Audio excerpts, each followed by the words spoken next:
자, 갑시다. 자, 이번 시간에 이제 77페이지 9번에 나와 있는 배우자 등이란, 자, 증여 의제가 있죠. 이제, 자, 번호 쓴 이유는 중요하니까.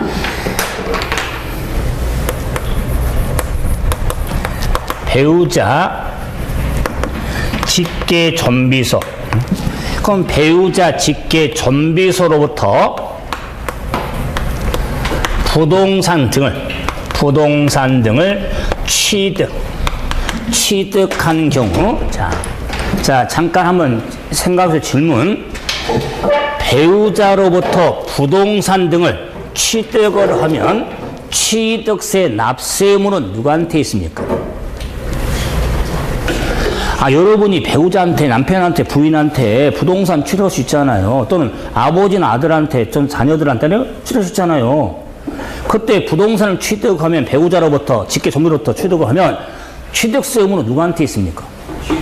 그렇죠. 취득한 자. 당연히 취득한 자 의무자예요. 그런데 보세요. 제가 여기다가 등을 써놨잖아요.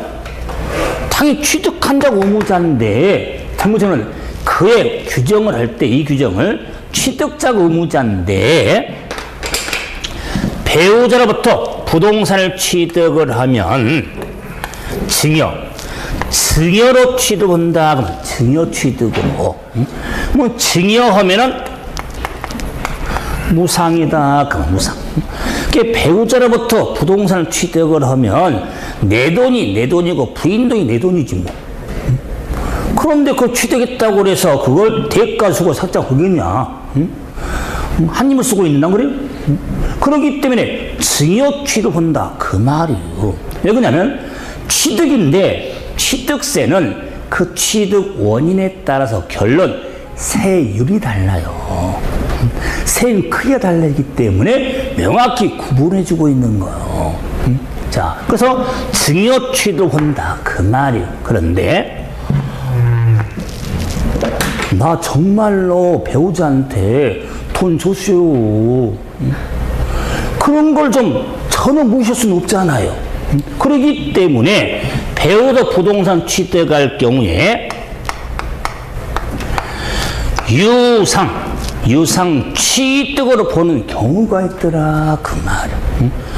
유상 취득 보는 경우에 순서 아니지만 크게 네 틀이 있습니다. 네 틀. 공매이한, 자, 파산 선고에 의한, 교환,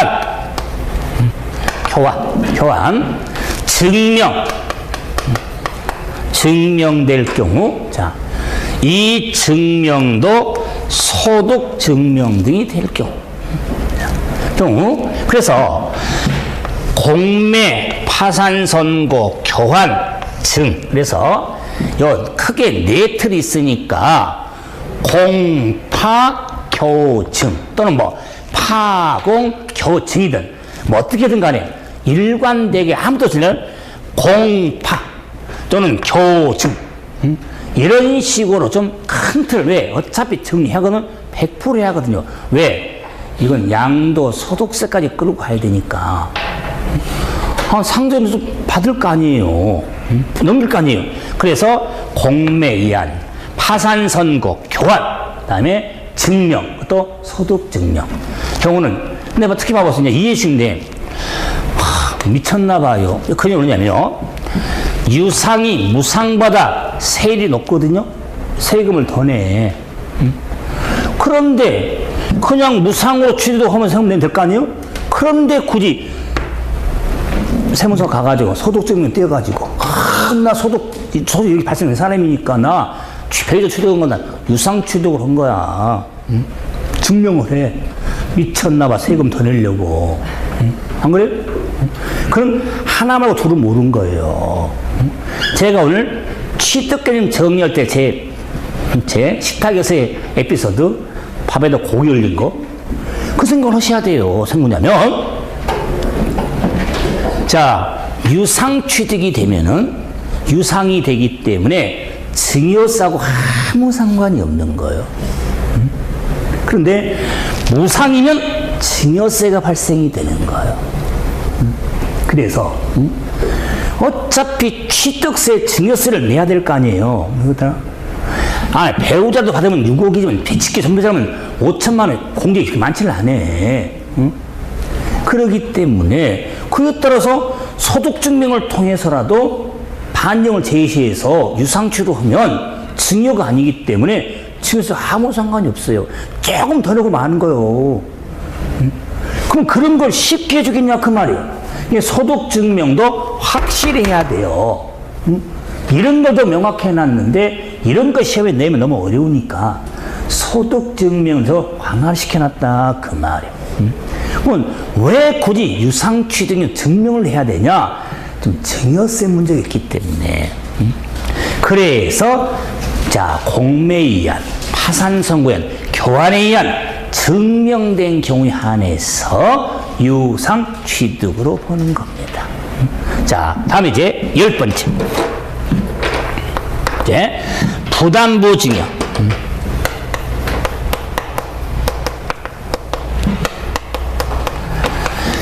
부담부 증여에 의한 경우에는 자, 수증자, 일반적인 부담부 증여입니다. 수증자가 인수한 채무 상당액은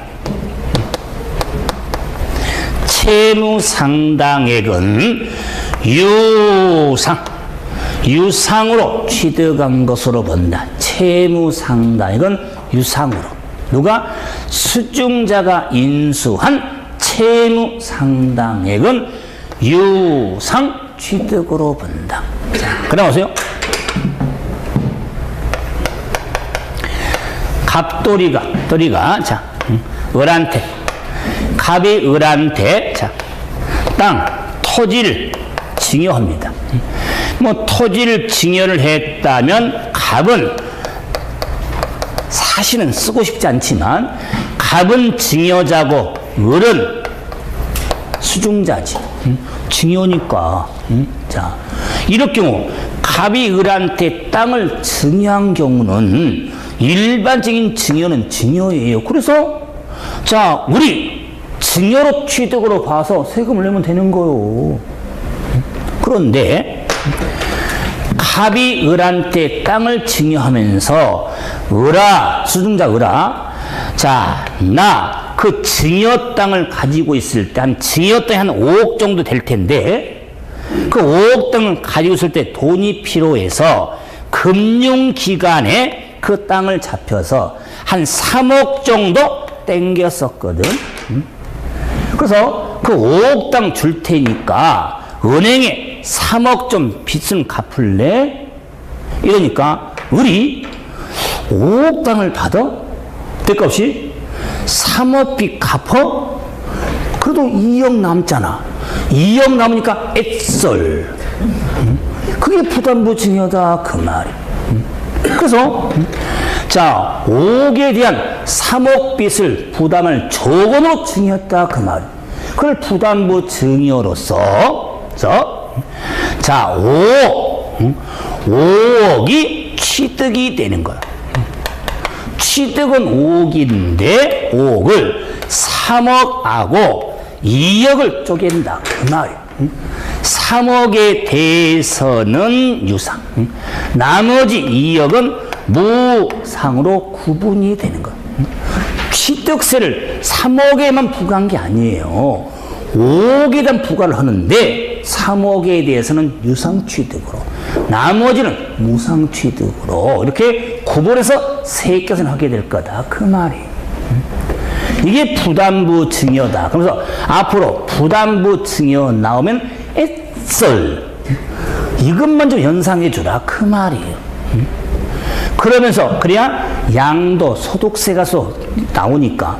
왜? 양도소 계산 또 따로 하니까. 왜? 이것만 양도니까. 개념. 그래서 과정 정리한다. 그러면서 이제 갑하고 이제는 을이 문제야. 갑하고 을이 배우자 직계 존비소. 배우자 직계 존비소수가 있죠. 자, 이 경우에 올해 신설된 거. 올해 2018년 개정 내용. 자, 배우자 직계 전비속간이라면 이 규정을 적용하지 않고 이 규정을 적용합니다. 그 말은 증여 취득을 본다. 그 말이야. 채무 상당을 따지지 않고 전체를 증여로 추정으로 본다. 증여 추정으로. 자, 그러기 때문에 원래 규정이 있었어야 되는데, 자, 이게 3, 4년 전에 신설된 거거든요. 그때는 이런 걸 또 파악을 못했어. 이래서 시행하면 또 문제 또 발생된 거야. 이게 앞뒤가 안 맞았었어. 그래서 당연하지만 규정이 있었던 거예요. 사실 실무적으로는요, 이것 이미 적용했어서 법이 없었지만, 왜? 양도 소득세 규정이 있었기 때문에. 근데 취득세가 없기 때문에 뭐가 안 맞았었는데, 이런 게 다 실무 지침으로 다 내려갔었거든. 그래, 뭐, 항상 법을 규정이 있어야 되니까, 그걸 올려놓은 거니까 대단한 건 아니에요. 그게 부담보 증여를 할지라도 배우자 직계 전비속간이라면 증여 취득으로 본다. 그 말이야. 그 말은 아버지가 아들한테, 요즘 많이 하잖아. 아들아, 그 집 줄 테니까 그 집 3억 전세 끼웠지? 예, 아버지, 제가 갚을게요. 그래서 증여하는 거. 아들이 뭐 능력이 있다고 하든 증여를. 그러면 그 상태에서 취득 양들 다 그걸 봐버리면 전체를 얼마나 좋아. 세금 덜 내는 거. 다 그러지? 그래서 실무적으로 제일로 고민하고 질문이 뭔지 아세요? 많이 물어봐. 아, 이걸 나중에 상속하자니 나중 문제 있으면 차라리 증여가 낫습니까? 증여로 미련 게 낫습니까? 아니면 그걸 일면 전세 끼고 준 게 낫습니까? 그냥 준 게 낫습니까? 그거 고민해야 될 거 아니야, 그래요? 세상에서. 그런 건 나중에 실무적으로 생각을 많이 해야 돼요. 그냥 시험적으로. 그래서 증여자고 수증자가 배우자 직계 전비속이 보이면 한 번도 신경을 써줬다. 그 말이. 한 입을 덮고 있는 사람은 뭔가 특수하잖아. 그래요? 그게 특수 관계인 걸 거래가 나오면 한 번 더 고민해야 돼. 특수적인 거니까. 일반이 아니잖아요. 그래서 배우자 직계 전비속을 하면 더 신경 좀 써봐라. 그 말. 그러면 실수를 안 해. 그냥 같은 규정 생각하니까는 뭐 배우자나 직계나 남이나 뭐 상관이냐. 여기는 배우자 직계 전비속간의 의미를 두셔야겠죠. 다음에 이제 11번에 상속 재산을 취득이 되는데 각자가 있는데 그 상속을 분할하는데 최초인가 상속을 분할하면 초과할 수 있죠. 그러면 초과분은 증여로 취득으로 본다는 거. 자, 넘겨서. 자, 사실상 지목병을 가액에 넣을 때 취득으로 13번 신탁 재산의 지위 이전이 있죠. 지위 이전에서는 새로운 유탁자가 보냐. 새로운 유탁자가 취득으로 봅니다. 새로운 유탁자. 그 말은 신탁생 유탁자 지위 이전으로 취득한 경우에는 새로운 유탁자가 취득한 것으로 본다. 그래서 납세 의무자 규정을 정했는데 설명했던 부분도 이제 참고를 하되 칠판에 있는 부분 있잖아요. 이 부분은 좀 빠뜨리지 말고 그럼 신경을 쓰되 그래서 물론 배우자로부터의 부동산 취득 부담이 여기 신경에 이 부분도 쉽진 않지만 구분해 갈 때 신경을 써주시고 이래서 이제는 자, 취득이 뭔지, 물건을 뭐가 되는지, 취득에서 의무가 어떻게 되는지. 그런데 취득세라는 세금은 의무자가 스스로 알아서 내야 되는데, 취득한 날로부터 60일 내야 하거든요. 그런데 취득 형태가 다양하니까 그 취득한 날 언제로 볼 거냐. 그래서 취득 시기를 한번 봐보자. 그 말. 79페이지.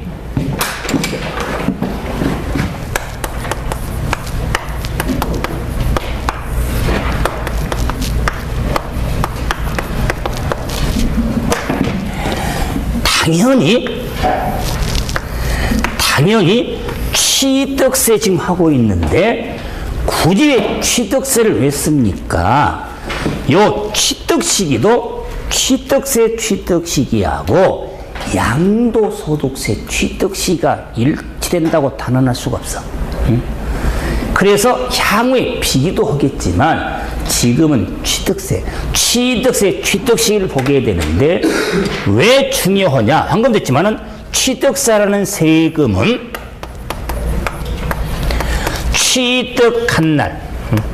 취득한 날로부터 60일 내에 자, 납세 의무자가 신고도 해야 되고 납부도 해야 돼. 그래서 신고 납부 기한은 60일이거든요. 60일의 기한이 있는데 취득한 날로부터 60일이야.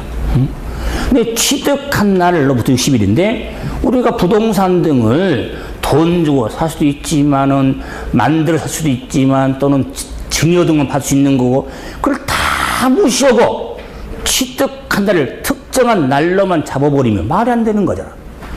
그래서 취득 형태가 다양하니까 그 형태에 따라서 취득한 날을 규정하겠다. 그 말이에요. 무슨 말이냐면 취득 시기가 나오면 취득의 형태부터 구분하라. 그 말. 그래서 취득하면 다시 사실상 취득과 간주 취득.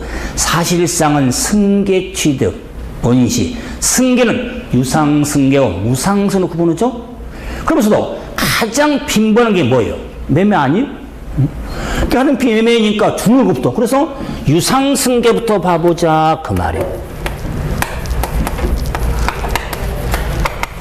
유상승계 취득.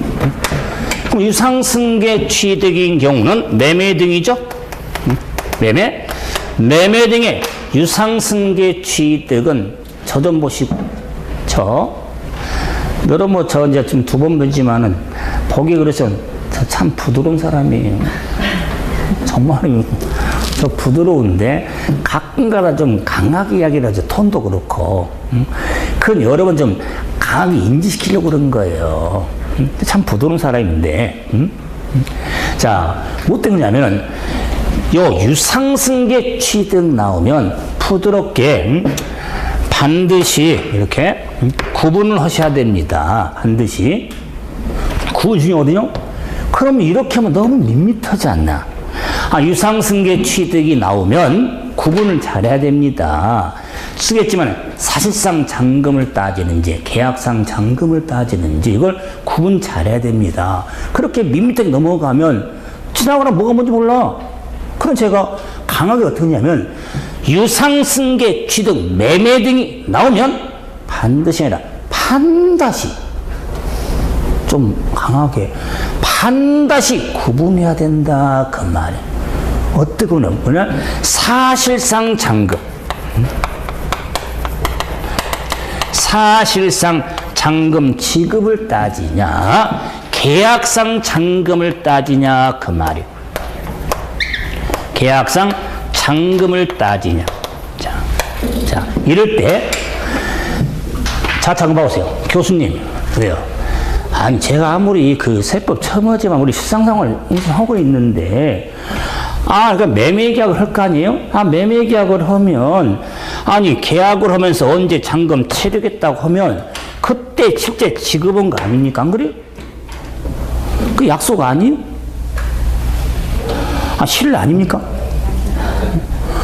아니 힘들게 계약금, 중도금 기억할 때 생각해서 언제 주겠다 할까 그러고 치르고 이사하고 빼고 방 빼들까 집 갈까 하는 거래? 그거리 실례 아니에요. 그러니까 당연히 계약상 잔금 지급이라고 사실상 잔금 지급 일치한 거 아닙니까? 현실적으로 일반적으로 일치하지. 그런데 항상 일치합니까? 그런데 일치지 않으시는데 이걸 구분 안 하고 그냥 법에 없이 그냥 알아서 하시오 하면은 머리끄덩이 자꾸 싸고 난리지. 안 그러겠어요? 그게 뭔 법이요? 근데 법에는 좀 명확하게 이런 취득인 경우는 사실상 잔금으로 해라. 이런 취득은 계약상 잔금으로 하라고 반드시 구분하라. 그 말이에요. 비교하는 것도 아니고.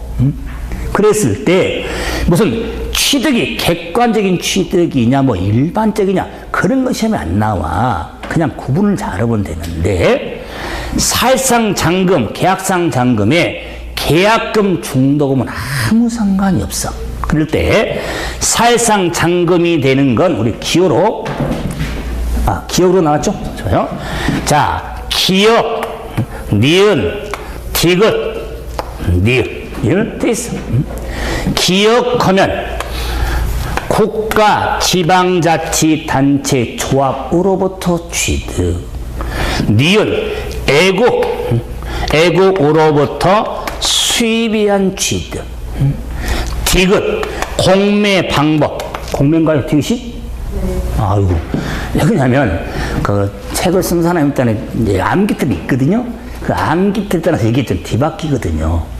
자, 그래서 공매 방법, 다음에 판결문. 법인장부여 취득하기 증명되는 취득이다. 그 말이요. 자, 이에 어느 하나에 해당할 경우에는 사실상 잔금 지불에 취득한 날로 봅니다. 자, 끝. 그러면은 99%도 아니고 100% 암기를 하셔야 돼요. 그럴 때 국가, 지자체, 조합 취득을 국에다가 동그라미, 국. 애국으로부터 수입한 취득의 저는 수에다가 동그라미, 수. 자, 수입이 중요하니까 수입한 취득. 공매 방법에서 공에다가 동그라미. 판결문에 판에다가 동그라미. 법인장부는 법이 아니라 장에다가 동그라미. 법인장부의 장. 그래서 한자를 땄죠. 원래는 니을까지 4경우 취득인데 한자는 5자가 되죠. 국수, 공판장. 하니까 뭐가 다 떠오르네요. 국수. 국수를 공판장. 채소정은 신선하게 하면 공판장 있잖아요. 그럼 공판장은 주로 새벽에 안 갑니까? 신선한 거 하려고? 공판장이 새벽에 가면 다 신선한 채소를 사면 출출하니까 국수 드셔야 되잖아. 그래서 국수 공판장은 하나 해당이 되면 사실상 잔금을 따진다. 끝. 국수 공판장. 이렇게 다른 암기들 잡을 수가 있는데 저하고 일관성이니까 국수를 어디서? 공판장에서. 이렇게 잡아주시면 기억을 해야 되니까. 자, 그러면서 아니 국가로부터 취득하면 수입한 취득, 공매 방법. 근데 공매 방법이니까 경매도 포함이 됩니다. 왜냐면 낙찰 가격 경락대금을 입증할 수 있잖아. 그게 막 왔다 갔다 합니까? 그래서 취득 시기를 사실상으로 따지겠다. 그 말이. 그리고 저는 판결문 하면 민사, 행정, 소송의 판결을 말하거든요. 민사나 행정. 그럼 민사나 행정, 소송 판결문 하면 우리가 소송사건이 민사나 행정이나 형사등도 있잖아요. 소송이. 그러기 때문에 판결문은 판사가 된 결정문에 따른 가액인데 좋은 게라고 결정한 판결문을 말해. 그러기 때문에 판결문에 제외된 게 있더라. 그 말. 판결문이 제외된 경우에 화해, 포기, 인락, 자백간주한 취득은 제외가 된다. 그래서 역시 이것도 이제 암기 좀 해달라는 의미를 가지니까 화해, 포기, 인락, 자백간주, 화포인자. 화포인자는 제외. 여러분 판결문에 취득이 나와서 화포인자가 들었는지 꼭 확인하셔야 돼. 화포인자의 취득은 제외가 돼. 판결문이 아니다 그 말이 아니라 판결문 취득은 사실상 잔금을 따지는데 거기서 제외 의미가 되는 거예요. 계약상 잔금을 따지는 경우. 그러기 때문에 화포인자는 제외가 됩니다. 그러면 화해가 뭡니까? 좋게 좋은 거. 다음에 포기하니까 잘못 살아라. 있나? 그래, 뭐, 굵다. 응? 방금 좀, 갑자기 거친 표현 나올 뻔했다. 굵다. 응? 똥. 응? 그래, 잘났다. 네 말이 맞아. 응? 그렇게 인정하는 걸 인낙이라고 그래요. 응? 다음에, 자백, 간주하는 경우. 이런 경우는 판교시는 제외가 된다. 그 말이 화포, 인차. 다음에, 법인장부는 입증이 되니까 특히 건설법인으로부터 아파트를 분양으로 취득할 경우에도 사실상 잔금을 따집니다. 왜? 분양 금액을 입증할 수 있으니까. 물론 법인장부로. 그래서 국수 공판장은 하여간 사실상 잔금. 그럼 보세요. 계약상 잔금은 국수 공판장 이외에 취득, 국수 공판장 이외에 하면은 대표적으로 개인 간 매매다. 그 말. 원래 법령에는 개인 간 말이 없어. 국수 공판장 이외 유상승계 취득인 경우에는 그 계약상 잔금 지급일로 한다. 개인 간이다. 그 말. 그래서 정리할 때 우리 실생활에 관심이 있으니까 아파트를 사는데 건설을 신규 분양으로 사냐 기존 아파트를 계도 사냐 그 말이야. 아파트를 신규 분양으로 사면 분양금이 입증이 되니까 사실상 잔금을 대는 거고, 기존 아파트를 계도 취득을 하면 계약상 잔금을 따지는 겁니다. 구분 잘해야 됩니다. 그래서 뭐가 빠르냐 늦냐 이런 걸 안 따져. 그래서 우리가 실제로 분양 취득하잖아요. 그럴 때는요, 분양 대금을 언제 끝냈냐 사실상 잔금을 따지고, 근데 우리 개인 간 기존 집을 살 때는요 계약상 잔금을 따지 실전 증은 그걸 안 따져. 그러기 때문에 사실과 계약을 확실히 구분해서는 아파트는 이것만 가지고도 기출문제다. 그 말 한번 따져봐라. 자, 그래 보세요. 계약상 잔금을 따진 개인 간의 매매인데, 아니 계약상 잔금 지급일이 명시가 안 되네. 한번 더 하십시다. 이것도 이제 이해를 못 하신 분은 계약상 잔금 지급일이 명시되지 아니한 경우잖아요. 이런 경우 있습니까? 아니 현실적으로 거의 불가능하지. 아니 판 사람이 잔금 언제 치르겠다고 그 계약서도 날짜도 안 받고 넘깁니까? 돈 언제 받으려고? 그런데 짜고 칠 수가 있습니까? 계약서에 잔금 지급을 언제 명시를 안 할 수 있잖아요. 그럴 경우는 법이 정해날 거 아니에요. 명시 아니할 때도 매매 계약은 했으니까 계약일로부터 60일이 경과한 날, 60일이 경과한 날 취득한 날로 보겠다. 그 말이. 그때 그 세금 내라는 게 아니라 경과한 날부터 60일 경과한 날 취득한 날로 보겠다. 그런데 이제 계약상 잔금을 따질 때 세금 60일을 내면 되는데 취득 물건에 대해서 등기 등록하지 아니하고, 자, 취득 X는 취득으로 보지 아니한다. 납세 의무가 없다. 자, 경우는 취득 물건에 대해서 등기 또는 등록. 지금 왜? 등기 등록하지 아니하고 법령으로 정하는 서류, 다음에 해당 서류에 의하여 계약 해제된 것이 그 서류에 의해서 증명이 되면 취득으로 보지 아니한다. 의무가 없다. 그 말이에요. 쉽게 말하면 세금 내는 기한 내에 계약 해제할 수 있잖아요. 계약 해제가 되면 취득으로 보지 않는다. 그 말은 세금 안 내도 된다. 냈던 세금은 돌려받을 것이고 취득 안 보니까. 그런데 보세요.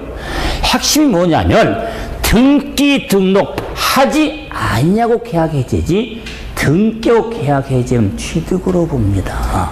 그리고 그 해당한 서류가 자 화해조서 등도 있고 자 우리가 해제 신고서도 내출이 있고 있는데 그 서류에 공통된 숫자가 나옵니다. 봐보세요. 교재. 그 서류에 70, 자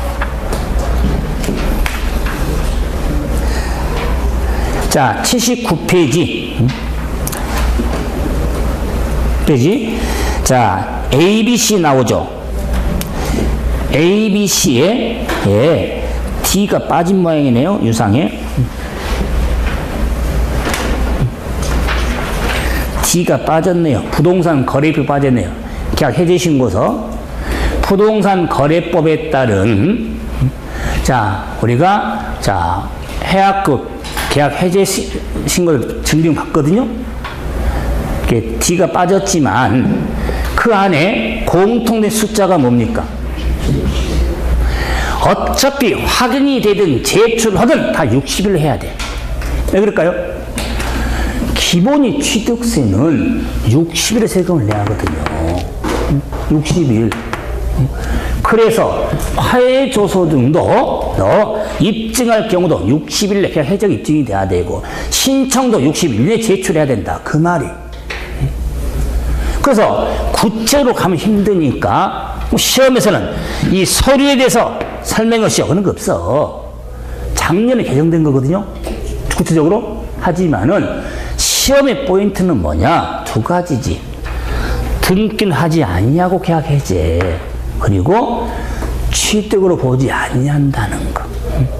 자, 다음에 이제 유상승계, 사실상 잔금이든 계약상 잔금이든 취득일 전에 등기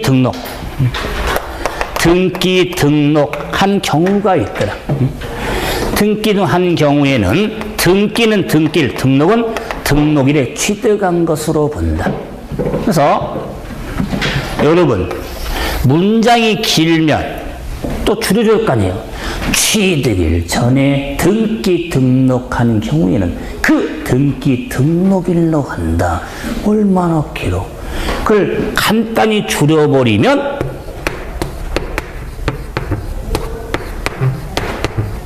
뭐다? 선등기는 등기. 얼마나 간단해. 먼저 선자. 등기가 빠르면 등기. 일환성. 바로 무상승기는 연부든 양도소득세든 선등기는 등기야. 얼마나 편해. 일괄소 정리를 하면 된다. 그 말이야. 그래서 우리가 유상승계를 확인 한번 해봤죠. 그럼 저는 무상. 그런데 교재는 연부가 먼저 보인 것 같네요. 80페이지 상단에 가보니까 연부 취득이 나오네요. 연부. 그러면 연부 취득은 자, 연부 계약 형식을 갖추어 2년 이상 분할하여 취득하는 것을 연부를 하거든요. 그 연부 취득이 당연히 연부금 지급입니다. 나누어진 금액, 잔금 아닙니다. 연부금 지급일인데 제가 방금 연부 계약 형식을 갖추는 연부거든요. 그런데 취득 시기를 따질 때는 사실상 연부금 지급한 날, 취득한 날로 봅니다. 사실상이 중요합니다. 사실상. 근데 연부로 나눠진 거잖아요. 근데 나눠지니까 나눠진 금액의 총가액이 50만 원 이하 되면 안 돼. 이걸 면서점이 되면 안 돼. 이런 건 좀 심화적인 의미가 있으니까 단순하게 사실상만 지금 꼭 기억해달라. 그 말이에요. 사실상 연부금. 그리고 연부 취득도 선등기는 역시 등기를 따지면 된다. 그 말. 선등기는 등기. 일관적. 다음에 무상승계.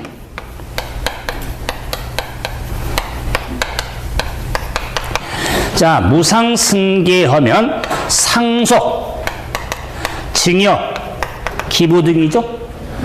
그러면 대가에 의하지 아니하고 이어받은 취득이니까 계약일에 취득한 것으로 보겠다. 돈 지금 없으니까 계약일에 취득을 본다. 이거 뭐 간단하죠.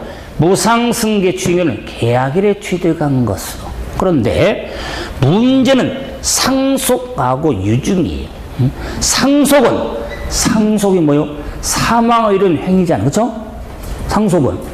그러면 상속으로 이루어진 게, 사망을 이룬 게 우리가 상속인데, 취득한 날을 계약일로 한다면 무슨 의미겠어요?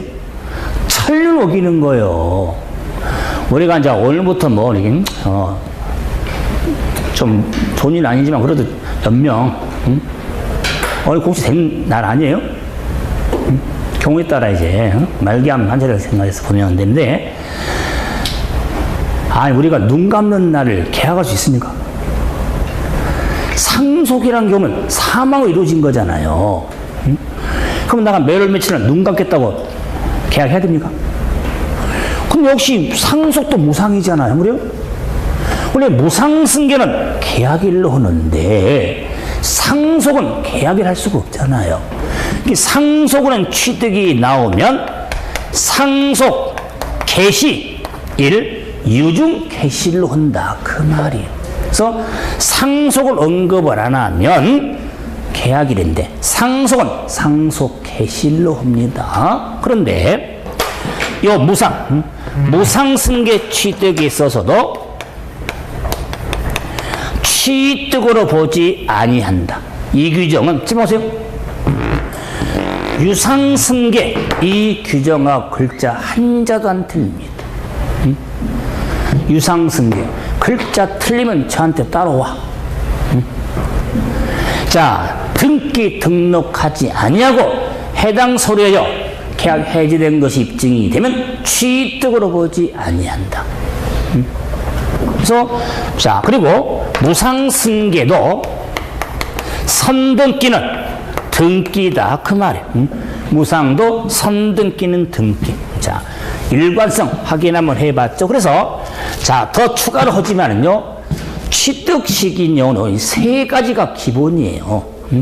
유상승계, 연무취득, 무상승계. 자, 그럼 이제 가로 3번에 나와 있는 건축물의 건축물 건축하면 원시죠? 건축물의 건축이나 개수로 취득한 경우가 있어.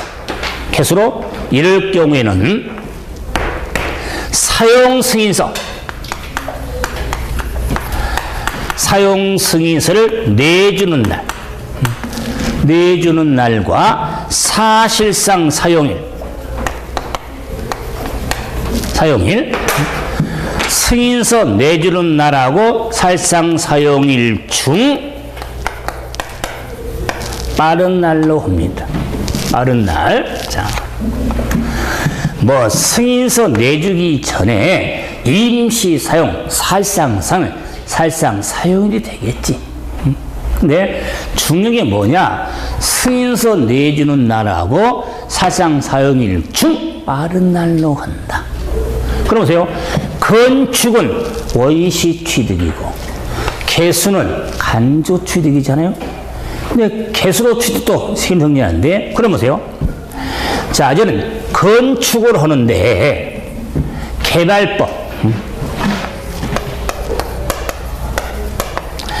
개발법에 따른 정비법에 따른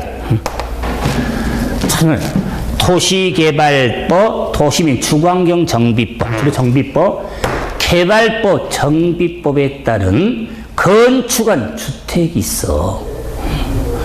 그때 건축한 주택의 시기를 언제로 볼 거냐? 그건 개발법, 정비법을 알아야 될 거 아니에요.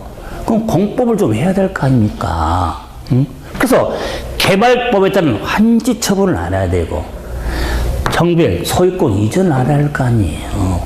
그래서 알면 개발법은 환지 처분 공고가 있는 날에 다음 날, 소유권 이전 고시일의 다음 날과 사실상 사용일 중 빠른 날로 하거든요.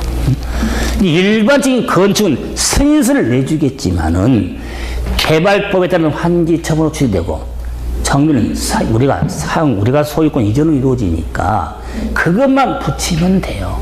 그리고 비조합원용 토지 취득이 있습니다. 주택법이라든가 정비법에 따른 조합원에 규정되지 않는 토지 취득은 사용검사 받은 날로 하고 다음에 소유권 이전 고시일의 다음 날로 해. 이걸 구분한 게 우리 지난해 시험이다. 그 말이에요. 이런 내용은 제가 나중에 한번 할 테니까 지금 말했지만은 기본은 건축을 먼저 잡아주라. 그 말이에요. 자, 다음에 이제 건축가치 매립관청. 그럼 원시 취득의 매립이나 간척. 매립간척엔 원시 취득은 공사준공 인가에. 공사가 끝나면 덤부터를 안 나눌 거 아니에요. 매일까지 끝났으면서 공사준공 인가일. 그러면서 이제 요 개수가치 간주 취득. 간주 취득의 지목 변경. 지목병인 간주 취득은 지목을 사실상 변경한 날과 공부상 변경일 중 빠른 날로 한다. 빠른 날. 그래서 지목 변경은 사실상 지목 변경과 공부상 지목 변경일 중 빠른 날로 합니다. 빠른 날로 한다. 자, 그래서 자, 요 지목인 간주치도 한번 정리해 봤으니까 구분 좀 하시면 되겠다. 자, 다음에 81페이지에 기타 나오죠. 기타에 동그란 1번 있죠. 골프 회원권 등에 대한 자, 기한 연장은 지워버리세요. 삭제됐습니다. 지방세법 시행령 개정으로 이런 게 없으니까 전혀 초점 공부할 필요 없으니까 개정세법 차례에 들어있습니다. 지워버려라 그 말이에요. 그런데 2번은 살아있습니다. 자, 민법에 따른 민법 843조 등이면 이혼이에요. 이혼에 따른 재산 분할론 취득은 그 등기 등록일로 합니다. 유자로 아닙니다. 재산 분할입니다. 취득은 등기 등록일로 한다. 자, 그래서 이런 취득 시기를 정리해 봤지만 칠판에 있는 유상승계, 연부취득, 무상승계, 건축물의 건축, 지목 등의 간주취득을 먼저 확실히 잡아야 돼. 여러분 보시게 그러면 시험에 제일 많은 게 뭘까요? 제일 많이 나온 게 유상승계예요. 안 그러겠어요? 그래서 구분 좀 잘해 주시고 이제 취득한 날도 안 했습니다. 그럼 저는 세금 계산해야 할 거 아니에요. 세금 계산해야 되는데 자 바로 연결이 되니까 들어보세요. 되니까 지금 하나만 짚고 지금 유상승계에 있어서 국수를 공판장에서 드셨습니다. 자 한번 생각하세요. 기역니은 디귿 니을로 끝났습니다. 네, 그걸 다 지울 거니까. 다음 시간에 그럴 때 과세표준과 혼돈을 하니까. 그래서 구분 그 틀 잡아서 준정하시면 되겠다. 그래서 국수를 공판장에서 드시면 사실상 잔금을 따지게 되는데 그런 세금 계산을 어떻게 할 것이냐. 과세표준은 쉬었다가 한다. 그 말. 자, 쉬었다 합시다.